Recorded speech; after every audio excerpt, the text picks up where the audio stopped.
Bonjour et bienvenue sur le podcast For Me Talks. Avez-vous une recette de cuisine préférée?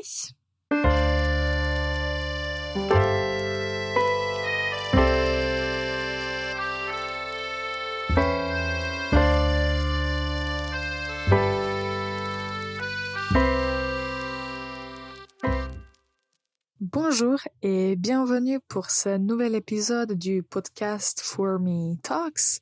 Ce podcast, comme vous le savez déjà, est dédié à toutes les personnes qui veulent améliorer leur connaissance de la langue française. Et moi, je m'appelle Ivana, je suis prof de français et je vais vous aider à vous améliorer en français. Pour les personnes qui nous écoutent pour la première fois, je vous dis bienvenue et j'espère que vous allez aimer les contenus qu'on vous offre. Si vous n'aimez pas ou si vous voulez donner des suggestions, vous pouvez les faire par mail ou vous pouvez aller sur notre site www.formelanguages.com et là, vous pouvez aussi donner votre opinion. Alors aujourd'hui, avant de vous parler du sujet préparé, je vous donne la faute de la semaine. La faute n'a rien à voir avec le sujet dont on va parler aujourd'hui, mais c'est quelque chose que j'ai remarqué et qui se répète comme faute et je veux essayer d'arrêter avec ça. En fait, je veux que vous appreniez, si vous ne le saviez pas avant, en fait, le terme ou on peut dire la signification d'un verbe spécifique. Alors, écoutez bien la phrase. Après le travail, je suis très fatiguée et je me reste sur le canapé. Après le travail, je suis très fatiguée et je me reste sur le canapé. Alors la faute là, c'est une faute d'usage. Je pense que je vous ai déjà mentionné que dans des langues différentes, il y a des faux amis. Alors un faux ami ou des faux amis, ce sont en fait des mots qui peut-être s'écrivent presque de façon identique ou qui se prononcent de façon similaire, mais qui n'ont pas du tout la même signification. Et c'est le cas avec le verbe rester et to rest en anglais. Alors, en français, si vous êtes très fatigué, vous n'allez pas rester ou vous rester sur le lit, ou sur le canapé, mais vous allez vous reposer. Donc, se reposer signifie se détendre ou passer du temps juste pour retrouver votre énergie. Donc, ne dites pas se rester ou rester, dites je me repose. Je me repose. Ok. Alors, la dernière fois, dans notre dernier épisode, si vous ne l'avez pas écouté, écoutez-le d'abord. Nous avons parlé des différents verbes qu'on peut utiliser quand on se trouve dans la cuisine. Nous avons mentionné le verbe préparer, assaisonner, égoutter, éplucher, farcir. Et aujourd'hui, en fait, j'aimerais vous donner quelques autres verbes utiles pour que vous puissiez, on peut dire plus concrètement, expliquer les actions que vous faites quand vous êtes dans la cuisine. Si vous ne faites pas la cuisine régulièrement, peut-être que vous pouvez parler d'une autre personne que vous observez faire la cuisine ou peut-être vous pouvez essayer, on peut dire vous pouvez vous y lancer et essayer de préparer quelque chose en cuisine. Moi, je trouve que faire la cuisine, si on aime faire ça, c'est un type de plaisir. Moi, j'adore, en fait, ça dépend de l'énergie, mais parfois je suis très motivée et j'aime essayer de nouvelles recettes. Et quand je trouve une recette et quand je suis motivée, le même jour, j'achète tous les ingrédients. Je trouve la recette et je me lance, je commence à préparer soit un plat, soit un gâteau, ça dépend. Mais je pense que vraiment, concernant la cuisine, ce que j'ai remarqué de mon expérience, si on est motivé, si on prend du plaisir, c'est vraiment très facile à faire la cuisine. Et à mon opinion, ce qu'on prépare a un très bon goût juste parce qu'on était vraiment dédié et parce qu'on avait envie de préparer quelque chose. Donc ça, c'est mon opinion. Alors, le premier verbe que je vous donne aujourd'hui, c'est le verbe mélanger. Alors, quand vous avez des ingrédients, et si vous voulez mettre tous les ingrédients ensemble, en fait, vous les mélangez. Mélangez les ingrédients. Alors après, nous avons, peut-être qu'on a mentionné ça, le poivre et le sel. Ce sont les deux épices qu'on utilise le plus souvent. Et les verbes sont poivrer et salé. Poivrer, salé. Alors, deux autres verbes dont j'aimerais parler, ce sont des verbes qui sont liés à la préparation sur une cuisinière ou dans le four. Alors, si vous voulez, par exemple, préparer une purée de pommes de terre, alors écoutez maintenant les verbes que j'utilise.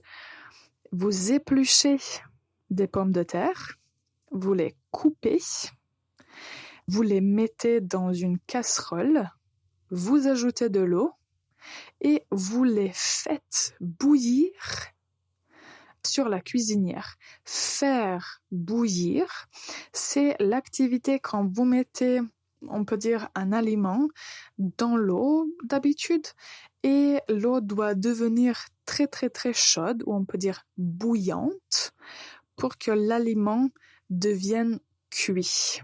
Et si vous parlez de ça, vous allez dire « je fais bouillir des pommes de terre », par exemple. Après, pour la purée, une autre chose qu'il faut faire, je vais utiliser l'autre verbe que je vous ai donné.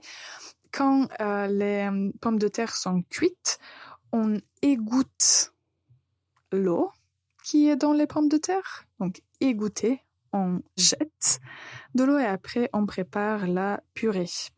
Nous allons faire une toute petite pause. Je vais vous expliquer le verbe faire cuire et après je vous donne quelques expressions intéressantes pour parler de votre opinion sur un plat. On revient dans un instant. This podcast, For Me Talks, is sponsored by For Me Languages, an online language school. To book your first class, check out the website www.formelanguages.com. Bonjour et bienvenue encore une fois pour ce nouvel épisode du podcast For Me Talks. Aujourd'hui, on continue avec les verbes concernant la cuisine et juste la préparation dans la cuisine. Et nous avons déjà mentionné les verbes mélanger, poivrer, saler et faire bouillir. Le dernier verbe pour aujourd'hui, c'est faire cuire. Donc, quand vous faites cuire quelque chose, d'habitude, vous allez mettre le plat dans le four et vous le faites cuire au four. Donc, ça signifie que vous allez mettre le four à une température spécifique et après, le four va faire tout le travail. Honnêtement, moi, j'adore le four. Parce que je trouve que c'est une invention incroyable. On peut vraiment préparer des plats exceptionnels juste en mélangeant des ingrédients et en mettant le plat dans le four. Et je trouve ça extraordinaire. Vraiment, c'est le four. Je n'en suis pas sûre si je pourrais le dire, mais je pense que le four, c'est peut-être l'élément le plus important dans la cuisine. Mais si vous avez une autre opinion, n'hésitez pas à me corriger s'il y a quelque chose que vous trouvez plus utile. Alors, le petit bonus pour aujourd'hui, ce sont en fait quelques phrases que vous pouvez utiliser quand vous voulez donner votre commentaire sur un plat. On va commencer par, en fait, moi j'ai préparé 3 négatifs, on peut dire, et un positif. Peut-être que ça c'est aussi dans la nature et ou dans la culture, pas seulement chez des Français, mais en général. En fait, que c'est plus facile de donner un commentaire négatif plutôt qu'un commentaire positif. Alors, si vous entendez c'est immangeable. C'est immangeable. Ça, c'est vraiment un commentaire négatif. Ça veut dire que le plat, on ne peut pas le manger parce que c'est immangeable. Si on dit c'est indigeste, on peut dire que c'est à peu près la même chose que immangeable. Immangeable, on ne peut pas manger le plat. De l'autre côté, c'est indigeste, on ne peut pas le digérer. Donc, on peut dire que au final, ça revient à la même chose. Une autre expression qui peut être mal comprise, c'est comestible. Alors, si vous entendez une personne dire c'est comestible, ce n'est pas un compliment. Ça signifie qu'on peut manger le plat, mais ce n'est pas un goût extravagant. Donc, c'est quelque chose qui passe, mais c'est pas quelque chose que vous auriez mangé si vous aviez eu un autre choix. Donc, si quelqu'un dit c'est comestible, c'est plutôt c'est un commentaire plutôt négatif.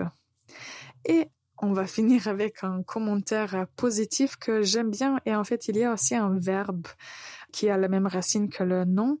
C'est un régal. C'est un régal.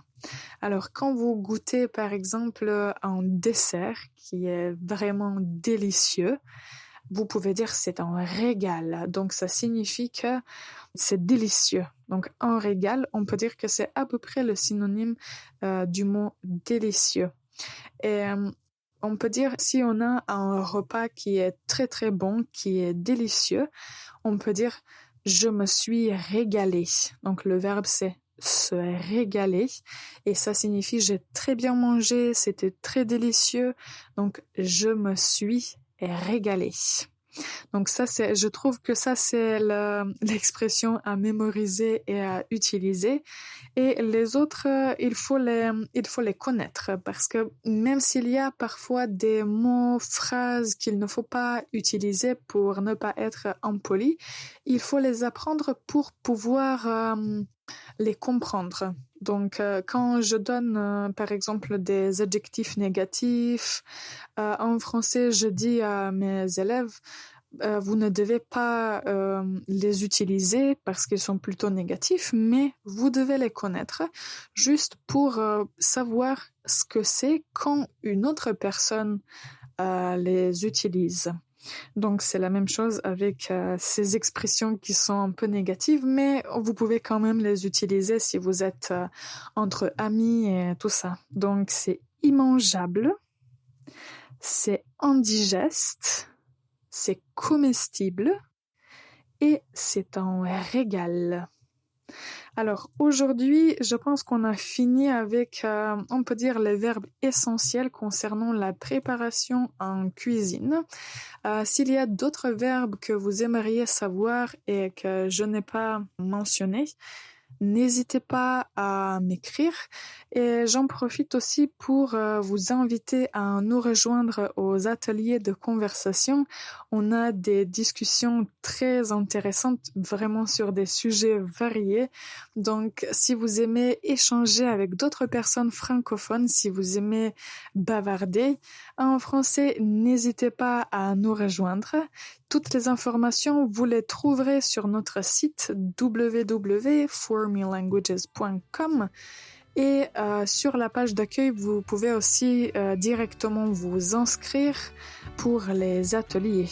En tout cas, merci à toutes les personnes qui ont écouté cet épisode jusqu'à la fin.